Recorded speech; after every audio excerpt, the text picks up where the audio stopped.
Amerika Serikat atau AS diam-diam mendesak Ukraina untuk membuka negosiasi dengan Rusia.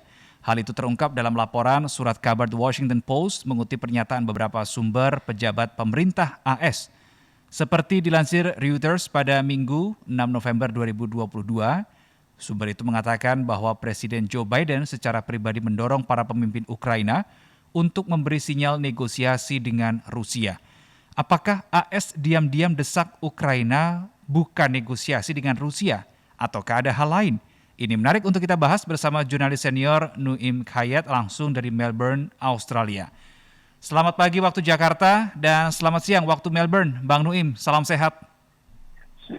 Mudah-mudahan selamat siang waktu Melbourne, selamat pagi waktu Jakarta. Sehat selalu Bang Nuim ya. Alhamdulillah. Alhamdulillah. Bang Nuim, Presiden Joe Biden secara pribadi mendorong para pemimpin Ukraina untuk memberikan sinyal negosiasi dengan Rusia. Apakah aksi Amerika Serikat ini secara diam-diam mendesak Ukraina membuka negosiasi dengan Rusia, Bang Nuim? Nampaknya sudah jenuh. Ini nampaknya memang ya merupakan masalah bagi semua pihak yang terlibat dalam kasus Ukraina ini. Amerika Serikat sudah memberikan lebih dari 16 miliar dolar. Jauh lebih banyak yang telah diberikannya kepada Ukraina daripada yang dialokasikannya untuk mengatasi perubahan iklim. Dan kelihatannya tidak ada jalan keluar dan ini nampaknya akan berlarut terus. Sehingga Amerika yang sudah terlanjur memberikan janji akan terus mendukung Ukraina sampai kapanpun mulai sadar bahwa tidak mungkin bisa terus-menerus memberikan bantuan karena di Amerika Serikat sendiri pun keadaan ekonomi tidaklah terlalu hebat ya karena di mana-mana boleh dikatakan di dunia ini negara-negara yang sudah maju pun mulai ya ngos-ngosan. Kita lihat bahkan di Tiongkok sendiri pun keadaan ekonominya sudah tidak seperti di masa lalu. Jadi Amerika menyadari hal ini dan melihat bahwa kalau sekiranya ini berkelanjutan, Amerika harus terus sesuai dengan janjinya, sesuai dengan ikrarnya akan membantu Ukraina sampai kapanpun. Ya apa boleh buat, terpaksa membantu. Sedangkan di pihak Rusia sendiri pun kelihatan bahwa tidak ada kemajuan. Malahan keadaan di Rusia itu seperti timbal kurang ya, ini hari menang besok kalah, ini hari menang besok kalah. Jadi keadaannya memang seperti yang dikatakan dalam bahasa Inggris ini stalemate ya, maju tidak, mundur pun tidak. Sementara uang terus harus digulirkan, harus dicurahkan untuk ya meneruskan perjuangan ini. Tapi nampaknya Amerika juga sudah lelah, sudah jenuh.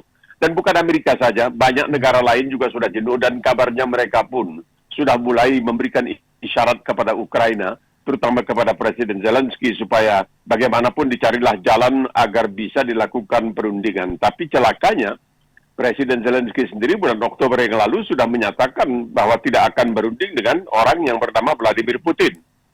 Dia akan berunding dengan Rusia, tapi bukan dengan Vladimir Putin. Jadi maksudnya apa dan siapa yang bisa mewakili Rusia sekarang ini? Presiden Putin mau tidak mau adalah pejabat tertinggi di Rusia. Jadi keadaannya memang betul-betul menyusahkan semua pihak yang terlibat. Jadi bukan hanya Amerika, bukan hanya Ukraina, tapi Rusia pun sebenarnya sudah kalang kabut.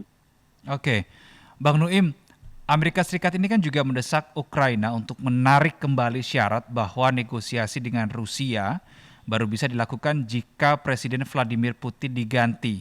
Nah, apakah memang sebenarnya AS ini mau berniat melengsarkan Vladimir Putin atau ini menjadi taktik lain untuk bantuan Ukraina?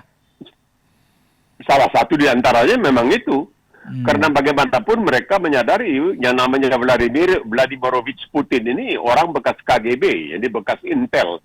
Orang-orang Intel di Rusia atau di Uni Soviet pada waktu itu sangat dikenal ya, orang yang sangat boleh dikatakan ya boleh dikatakan buas, boleh juga dikatakan kejam ya, itulah. Mereka tidak bisa menerima kompromi. Mereka hanya tahu menang atau kalah.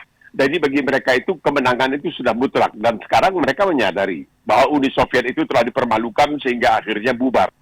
Ini yang tidak bisa diterima oleh Putin. Banyak orang di Rusia, banyak tokoh-tokoh di Rusia sudah menerima kenyataan bahwa Uni Soviet memang bukan merupakan suatu kesatuan yang bisa dipertahankan terus-menerus. Ketika Uni Soviet bubar dan masing-masing negara termasuk Ukraina ya boleh dikatakan berdiri sendiri, maka Uni Soviet ada itu yang merindukan kejayaan itu, merindukan zaman kejayaan Uni Soviet dianggap sebagai salah satu dari dua adik kuasa di dunia. Perang dingin berhadapan dengan Amerika dengan kasus yang begitu menarik perhatian dunia terjadi misalnya di Kuba dan sebagainya, di mana semua orang boleh dikatakan takut kepada Uni Soviet. Tetapi ada pelajaran di sini, Bung Reno. Pelajarannya adalah bahwa perang yang berkelanjutan yang terus-menerus tidak ada akhirnya seperti yang dialami oleh Uni Soviet di Afghanistan, seperti yang dialami oleh Amerika di Vietnam. Bahkan, nah ini kita harus mengakui, yang dialami oleh Indonesia di Timor Leste, di Timor Timur, ini tidak bisa dipertahankan terus-menerus karena melakukan pengurasan yang terlalu banyak terhadap kemampuan sesuatu negara untuk mensejahterakan, untuk memberikan kemakmuran kepada rakyatnya sendiri. Dan ini mulai dirasakan oleh Amerika, walaupun tidak secara terus terang dikatakan oleh Presiden Biden. Biden tetap mengatakan, kita akan membantu terus. Tetapi pejabat-pejabat lain di Amerika sudah mulai ditugaskan untuk mencoba membujuk Ukraina, terutama Presiden Zelensky, apakah bisa dicari jalan keluar, apakah bisa diadakan perundingan, tidak lagi tembak-menembak dan lain sebagainya. Karena keadaan seperti sekarang ini kita lihat, Uni Soviet atau Rusia, sebuah negara yang diakui begitu hebat lah, boleh dikatakan persenjataannya dan lainnya, harus membeli drone kamikaze, drone jibaku dari Iran. Apa artinya semua ini?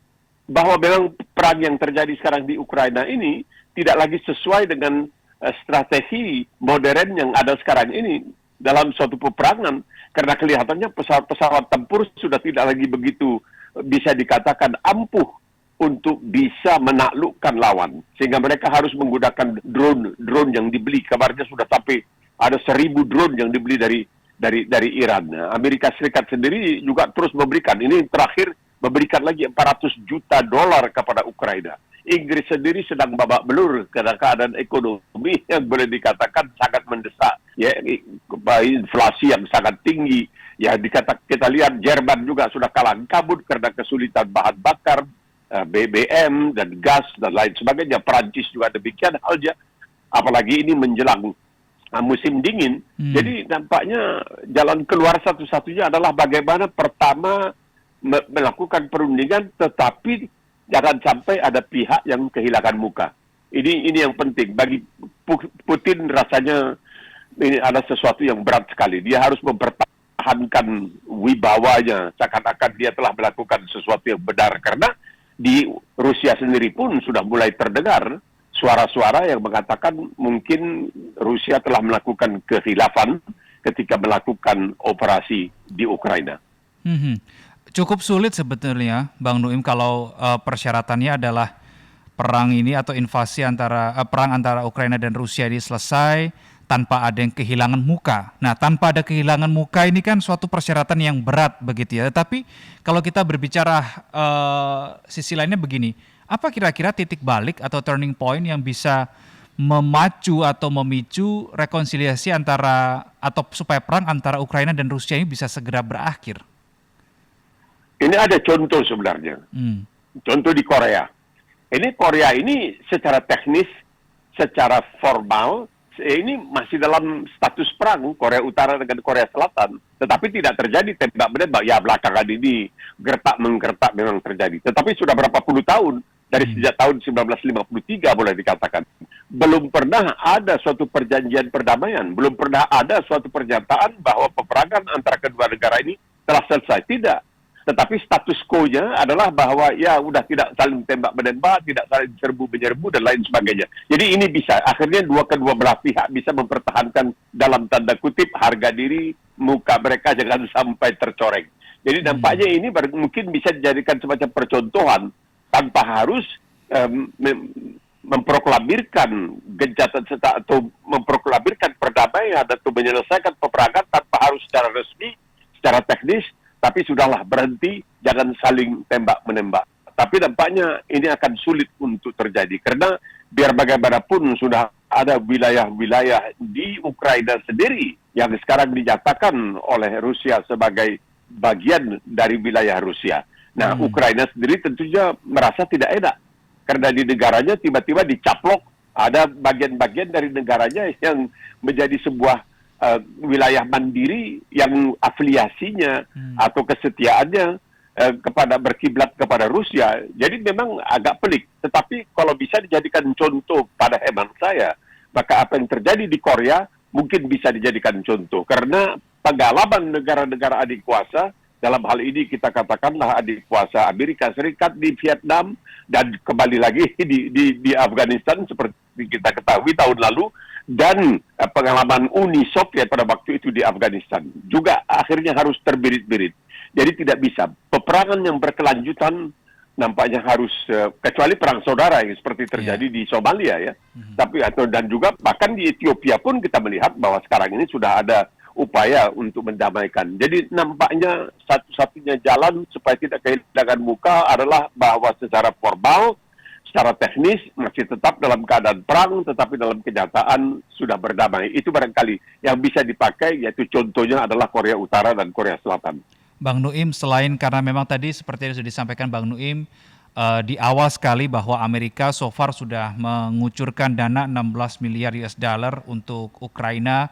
Kalau ini perang tidak berakhir, anggaran negara Amerika juga sudah ada ngos-ngosan begitu ya. Kalau kita berbicara hal lain juga, apakah mungkin Biden ini mendapatkan semacam erangan, semacam keluhan dari negara-negara Eropa misalkan yang mengeluhkan dampak berkelanjutan adanya invasi Rusia ke Ukraina secara terus-menerus begitu, pasokan pangan, pasokan energi. Apakah ini juga menjadi salah satu penyebab supaya Amerika ini mendorong Ukraina untuk mencoba menjalin negosiasi dengan Rusia? Ya, kalau itu terjadi tentunya akan melegakan bagi negara-negara anggota Persekutuan Pertahanan Atlantik Utara atau NATO di Eropa, karena mau tidak mau biang kerok atau pimpinan NATO itu adalah Amerika Serikat. Jadi kalau Amerika terus memberikan, dan Amerika kan juga memberikan tekanan kepada negara-negara lain di Eropa. Ya jangan kami saja dong harus memikul beban ini. Kalian yang lebih dekat dengan Rusia dan Ukraina, kalian harus melakukan lebih banyak lagi. Nah ini bagi Amerika apapun ini keterlanjuran. Jadi ini barangkali pelajaran yang luar biasa. Pelajaran yang luar biasa dalam artian apakah sekiranya walaupun Biden sudah mengatakan akan membantu Taiwan kalau Taiwan sampai diserang oleh Tiongkok. Nah apakah dengan keadaan ini Tiongkok juga pertama akan berpikir dua kali. Apakah akan masuk ke Taiwan kemudian berlarut-larut bisa menghabiskan begitu banyak dana dan daya dan lain sebagainya. Dan kemudian sekiranya memang Tiongkok mencoba untuk mengambil alih Taiwan dengan secara paksa atau dengan kekerasan atau dengan kekuatan militer, apakah Amerika seperti yang dikatakan oleh Biden akan langsung terjun ke medan laga, jadi membuka dua front? Ini nampaknya agak sulit ya untuk Amerika, karena mungkin saja ada kekhawatiran di pihak Amerika bahwa pada periode ketiga pimpinan Xi Jinping di Tiongkok, kemungkinan Xi Jinping yang sudah berusia 69 tahun mungkin ingin untuk meninggalkan semacam legacy atau semacam warisan. Betul. Bahwa ketika dia memimpin Tiongkok, Taiwan kembali bersatu ke haribaan Ibu Pertiwi, sebagaimana Hong Kong pernah kembali ke haribaan Tiongkok. Jadi mungkin karena itu Amerika mungkin berpikir, wah ini kemungkinan kalau sampai terbuka satu front lagi di timur jauh, dalam hal ini di Taiwan, Amerika biar bagaimanapun akan kewalahan. Untuk Ukraina saja yang sudah begitu banyak habis, apalagi misalnya untuk Taiwan melawan suatu kekuatan yang sekarang ini diakui sangat mampu, yaitu Tiongkok dengan angkatan bersenjata, angkatan perangnya yang begitu modern dan begitu gagah perkasa. Bang Nuim, kalau tadi berdasarkan cerita atau paparan yang sudah disampaikan oleh Bang Nuim, saya bisa menyimpulkan bahwa sekarang kalau kita melihat teori sosiologi ya, ada yang namanya teori dramaturgi, ada yang front stage dan ada yang backstage. Di dua sisi ini berarti Amerika sedang bermain begitu ya. Di front stage Amerika sedang menunjukkan bahwa oke, kita akan terus mendukung Ukraina melawan Rusia, tapi di backstage-nya ternyata dia mendorong Ukraina untuk mencoba melobi Rusia begitu ya. Apa sebetulnya tujuan Amerika memainkan dua peran ini? Apakah tadi memang mengerucut kepada suatu kesimpulan supaya Amerika tidak kehilangan mukanya di dunia internasional, Bang Nuim, atau penyebab lain ada? Ya, tidak juga kan, Amerika selalu mengatakan membela demokrasi, tapi itu kalau di Ukraina, membela hak asasi manusia di Ukraina, di Palestina lain lagi sikap Amerika. Nah, ini merupakan satu tantangan. Coba ya sudah Redo pikirlah. Sudah berapa perang dunia yang terjadi? Perang dunia pertama yang menelan begitu banyak korban terjadi di mana? Di Eropa. Perang dunia kedua terjadi di mana? Di Eropa. Perang Bosnia itu terjadi juga di Eropa.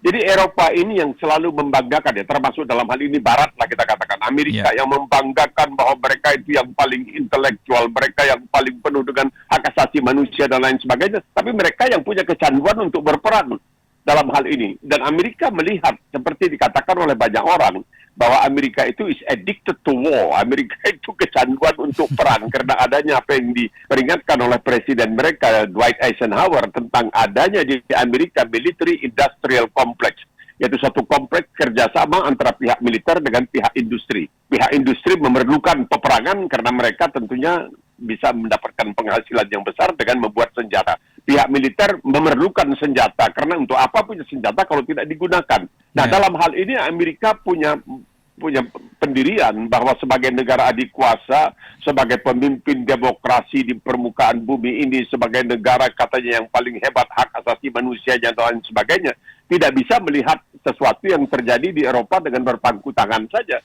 Mereka menganggap bahwa ya apa boleh buat, mereka harus masuk. Tapi dengan demikian, mereka juga tidak memikirkan bahwa ini dampaknya terhadap keadaan di dalam negeri mereka sendiri. Karena kemiskinan di Amerika itu juga sangat luar biasa. Coba Redo lihat itu di California, di Los Angeles, di Hollywood yang begitu megah.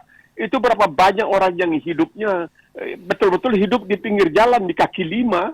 Hidupnya begitu susah, tidak semewah seperti yang dicitrakan atau digambarkan oleh film-film dan acara-acara televisi dari Amerika buatan Hollywood yang segalanya penuh dengan kemegahan, kemakmuran dan lain sebagainya. Tidak juga. Bagaimanapun suatu pemerintah seperti di Amerika Serikat harus juga mempertimbangkan nasib dari rakyatnya sendiri. Dan Amerika itu juga kan boleh dikatakan tidak juga luput dari berbagai macam serangan alam. Misalnya yang baru terjadi di bagian selatan Amerika baru-baru ini, terjadinya tornado, terjadinya kalau kita menyebutnya badai dan lain sebagainya. Itu semuanya kan menelan biaya. Dan kemudian ada soal Ukraina. Jadi di satu pihak Amerika itu ingin mempertahankan dirinya sebagai kamilah pemimpin di dunia ini yang mempertahankan demokrasi, dan kamilah pemimpin di dunia ini yang meletakkan hak asasi manusia itu di atas segala-galanya, hukum dan lain sebagainya. Padahal Amerika tidak mau mengakui pengadilan atau mahkamah internasional di Den Haag. Dia tidak mau mengakui karena takut nanti ada misalnya militernya atau pejabatnya yang diadili di sana. Jadi mereka tidak mau mengakui itu. Jadi Amerika juga dalam hal ini ya seperti yang dikatakan tadi, lain di depan, lain juga di belakang. Itu dia, ini yang menjadi masalah. Tapi barangkali umat manusia sudah menerima bahwa begini, dunia ini memang penuh dengan kemunafikan. Oke, baik. Bang Nuim, kalau tadi kita sudah melihat bagaimana tingginya tensi politik dunia begitu ya, tentu ada impact yang akan dirasakan Indonesia, apalagi Indonesia beberapa hari lagi atau minggu depan ini akan menjadi tuan rumah KTT G20 begitu. Ada sebuah usulan bahwa Ukraina memberikan usulan supaya Rusia dikeluarkan dari G20, kemudian Ukraina juga menyerukan agar undangan Presiden Putin ke KTT G20 ini harus dicabut dan seterusnya. Tentu membuat posisi Indonesia sebagai presidensi G20 serba salah begitu ya. Apa sudut pandang Bang Nuim soal hal ini? Tidak, kita punya di sini kita memainkan apa yang disebutkan sebagai politik luar negeri bebas dan aktif. Jadi Indonesia berada di tengah begitu. Oleh sebab itu dalam jabatan sebagai kepresidenan G20, Indonesia tidak bisa berpilih kasih. Mengatakan, ya kami tidak mau mengundang. Enggak, Indonesia mengundang semuanya. Nah, tapi Zelensky dari Ukraina mengatakan kalau Putin hadir, dia tidak akan hadir. Nah, ada yang mengatakan seharusnya Putin jangan diundang. Ini bahaya karena ini negara besar. Ini salah satu dari 2 adik kuasa, atau dari 3 adik kuasa sekarang ini. Kalau kita katakan Tiongkok, Amerika, dan Rusia adalah adik kuasa. Ada yang mengatakan dengan kehadiran Putin di Indonesia, di Bali dalam hal ini, dan sekiranya nanti dia mendengar berbagai utusan menyampaikan pernyataan-pernyataan yang tidak mendukung Rusia, atau pernyataan-pernyataan yang mendesak kedua belah pihak, mendesak Rusia dan Ukraina agar melakukan perundingan, mungkin ini merupakan jalan keluar bagi Putin. Ya, jadi nampaknya Indonesia dalam hal ini bisa memberikan, boleh dikatakan, suatu arena, suatu gelanggang bagi pihak-pihak yang terlibat untuk sekaligus bisa menyelesaikan masalah, tapi sekaligus juga tidak kehilangan muka. Jadi kita tunggu, apakah dalam pertengahan bulan ini G20 akan bisa bukan hanya membicarakan persoalan ekonomi dunia, membicarakan persoalan misalnya iklim dunia, tetapi juga membicarakan kasus yang sekarang ini sedang terjadi. Karena dampak dari perang atau operasi Rusia di Ukraina ini juga banyak negara yang terancam kelaparan. Betul. Karena tidak bisa gandum dan lain sebagainya itu dikirim dari Ukraina dan juga dari Rusia ke negara-negara yang selama ini sangat mengandalkan bahan makanan seperti itu. Oke, kalau ada yang berpendapat bahwa ini kan KTT G20 kan fokusnya ke ekonomi, ngapain kita ngurusin perang? Tetapi yang perlu diingat bahwa perang antara Rusia dan Ukraina ini impact-nya, dampaknya juga ke ekonomi global, kan begitu ya Bang Nuim ya. Tetapi seberapa optimis? Jelas. Betul. Seberapa optimis Bang Nuim soal kehadiran nantinya Rusia kemudian juga Amerika di suatu pertemuan KTT G20 di Bali tanggal 15 sampai dengan 16 November nanti? Jadi kita boleh memupuk rasa optimis ya. Yeah. Optimisme itu kita tidak boleh hilang sama sekali. Jadi kemungkinan siapa tahu setelah berada di suatu forum yang begitu mancanegara, begitu internasional, begitu terbuka disaksikan oleh umat manusia, begitulah kira-kira ya, atau sebagian terbesar umat manusia, mungkin mereka bisa terpanggil lalu mengatakan, baiklah kalau begitu mari kita selesaikan, karena kita ingin menyelesaikan masalah ekonomi. Masalah ekonomi adalah masalah hajat hidup dari semua rakyat yang ada di dunia ini, semua penduduk bumi. Nah, bagaimana kita bisa melaksanakan ekonomi kalau sekiranya terus diancam dengan berbagai peperangan seperti yang sekarang terjadi di Ukraina. Jadi insya Allah bisa terbuka barangkali kesempatan untuk melakukan seperti ya paling tidak apa yang terjadi di Korea tahun 1953. Bang Nuim, kali ini terkait dengan pemilu SLA di Amerika Serikat. Bang Nuim, bisa disosialisasi bahkan juga diedukasi juga kepada MG Listener apa sebetulnya yang membedakan pemilu paruh waktu dengan pemilu presiden di Amerika Serikat? Karena pemilu paruh waktu ini tidak melibatkan pemilihan presiden, tetapi kedua majelis perwakilan. Di Amerika itu ada Kongres dan ada Senat. Nah, Senat ini anggotanya tidak banyak, 100 orang cuman. Jadi di Senat ini tiap-tiap negara bagian diwakili oleh 2 orang senator. Jadi di Amerika ada 50 negara bagian, nah itu mereka 100 orang ini menjadi senator. Itu majelis kedua. Majelis pertama adalah yang disebutkan Kongres, yang jumlah anggotanya jauh lebih banyak, 4-5 kali lebih banyak dari anggota Senat. Nah, sekarang ini yang menarik adalah bahwa di tengah-tengah, biasanya begitu, Amerika, di Australia juga untuk Senat itu tidak selamanya dilakukan 5 tahun sekali atau 3 tahun sekali. Kalau di Australia sebenarnya kalau untuk pemerintah pusat itu 3 tahun sekali. Mereka ada yang disebutkan pemilihan SLA tadi ya, di antar waktu. Nah, ini menarik. Karena ini seakan-akan setiap antar waktu ini setelah 2 tahun seorang presiden yang baru terpilih berkuasa, itu seakan-akan diminta kepada rakyat untuk memberikan semacam penilaian. Apakah selama 2 tahun sang presiden berkuasa ada kemajuan atau kemunduran?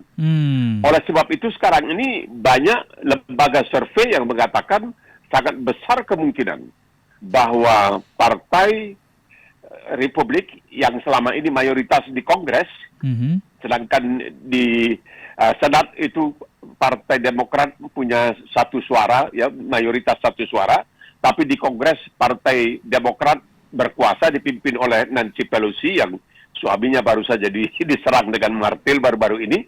Di situ Partai Demokrat memang punya mayoritas yang cukup meyakinkan. Tapi lembaga-lembaga survei mengatakan dari hasil pemilihan antar waktu ini, kelihatan bahwa Partai Republik akan menang, akan mempunyai mayoritas. Elon Musk, orang terkaya di dunia yang baru saja mengambil alih Twitter, juga menganjurkan kepada rakyat Amerika supaya memberikan suara kepada Partai Republik. Jadi menariknya Eko di sini adalah ini mungkin bisa menjadi semacam blessing in disguise, artinya rahmat dalam saruan yang tidak disangka. Sebab kalau Partai Republik memang menang di Kongres, maka besar kemungkinan mereka akan mendesak kepada pemerintah, dalam hal ini Presiden Joe Biden, untuk menghentikan bantuan kepada Ukraina. Karena apa? Karena diketahui sekarang ini sudah terbongkar kan, bahwa sebenarnya Rusia ikut bermain dalam pemilihan presiden yang lalu. Mereka itu berpihak kepada Partai Republik waktu itu yang memenangkan Donald Trump. Jadi ini menarik sekali bahwa nanti hasil dari pemilihan ini bisa menjadi penentu apakah Amerika akan terus memberikan bantuan kepada Ukraina. Sebab kalau sekiranya yang menang adalah Partai Republik dan mereka mempunyai mayoritas di Kongres, mereka bisa memblokir keinginan pemerintah, dalam hal ini keinginan presiden, untuk melanjutkan pemberian bantuan kepada Ukraina. Mereka bisa mengatakan bahwa bantuan ini diberikan dengan syarat bahwa Ukraina harus bersedia untuk memulai perundingan dengan Rusia. Jadi ini menarik sekali ini apa yang terjadi pada hari ini, hari ini besok lah di Amerika besok barangkali bukan hari ini ya. Ini bisa juga menjadi penentu apakah Ukraina ini akan terus bertempur melawan Rusia dan pada akhirnya mungkin akan kalah, ataukah bisa ini menjadi semacam juru damai untuk menghentikan peperangan antara Ukraina dengan Rusia. Oke, Bang Nuim, menurut beberapa sumber, faktor Donald Trump ini kan selama berkuasa mengubah begitu ya demokrasi Amerika Serikat menjadi tidak lagi terlihat inklusif, bahkan tidak toleran begitu kepada minoritas. Yang tidak kalah mengkhawatirkan adalah asosiasi Trump dengan ujaran kebencian yang membuat gerah tidak saja rakyat Amerika Serikat tapi juga dunia. Bagaimana perspektif Bang Nuim soal hal ini? Nah, ini menarik. Kalau Donald Trump memang nanti jadi, sebab dia sekarang ini kan sedang dalam tanda kutip sedang diperiksa oleh komisi dalam Kongres Amerika. Kalau pada akhirnya nanti dia akan diajukan ke depan pengadilan, ini berarti akan mengurangi kemungkinan dia tampil dalam tahun 2024 sebagai calon presiden. Kalau dia tampil sebagai calon presiden, ada satu hal yang barangkali tidak menguntungkannya, usianya.